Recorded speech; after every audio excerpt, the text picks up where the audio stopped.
Bonjour mesdames et messieurs et bienvenue dans ce flash d'information. C'est ce vendredi 29 août à 18h que les inscriptions à l'université Félix Houphouët-Boigny de Cocody prennent fin pour l'année académique 2013-2014. La veille de cette date butoir, hier donc, les étudiants retardataires se bousculaient pour se mettre en règle. La scolarité centrale de l'université a donc connu une grande affluence. Autre sujet, l'unité de coordination des programmes emploi vient de recevoir du matériel d'une valeur de 148 millions de francs CFA. Ce matériel va servir aux travaux à haute intensité de main-d'œuvre dans les villes de Korogo, de Boaké et de Guiglo. Francis Boifo.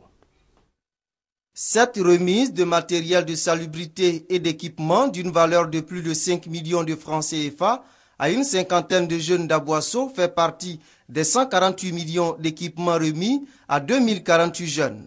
Ces jeunes proviennent de 32 localités choisies par le projet C2D Emploi en Côte d'Ivoire. Ces équipements permettront aux bénéficiaires du projet relatif au TIMO, travaux à haute intensité de main-d'œuvre, de travailler dans de meilleures conditions. Je voudrais aussi donner de l'espoir aux autres jeunes qui n'ont pas été retenus, parce qu'au-delà des IMO, il y a aussi d'autres volets, notamment des volets de formation, des volets de mise en stage, l'entrepreneuriat, et même 12 600 jeunes vont bénéficier d'un appui et des kits d'installation pour créer leur propre activité génératrice de revenus. Les 148 millions de matériel offerts s'inscrivent dans le cadre du contrat de désendettement et de développement C2D, emploi signé entre l'Agence française de développement AFD et le gouvernement ivoirien.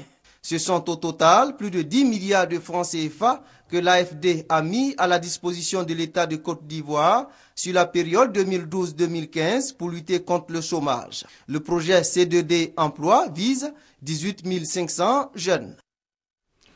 Pour lutter contre le virus Ebola, le gouvernement encourage les populations à observer des mesures préventives.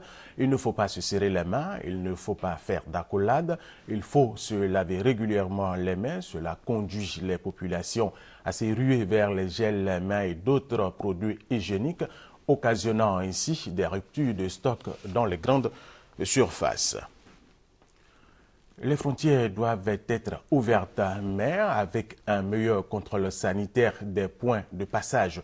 Et c'est le contenu des discours des experts en santé, comme des politiques, des ministres de la santé des pays de la communauté économique des États de l'Afrique de l'Ouest CEDEAO réunis à Accra, au Ghana. Tous considèrent les fermetures de frontières décidées par le Sénégal, la Côte d'Ivoire et la Guinée-Bissau comme inutiles et plutôt dommageables.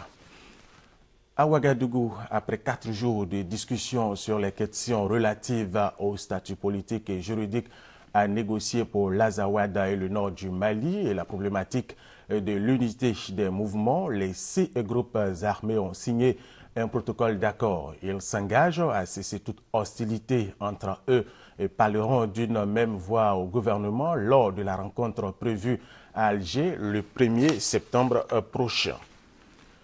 Depuis quelques jours, les islamistes nigérians de Boko Haram multiplient les attaques dans le nord-est du Nigeria frontalier du Cameroun.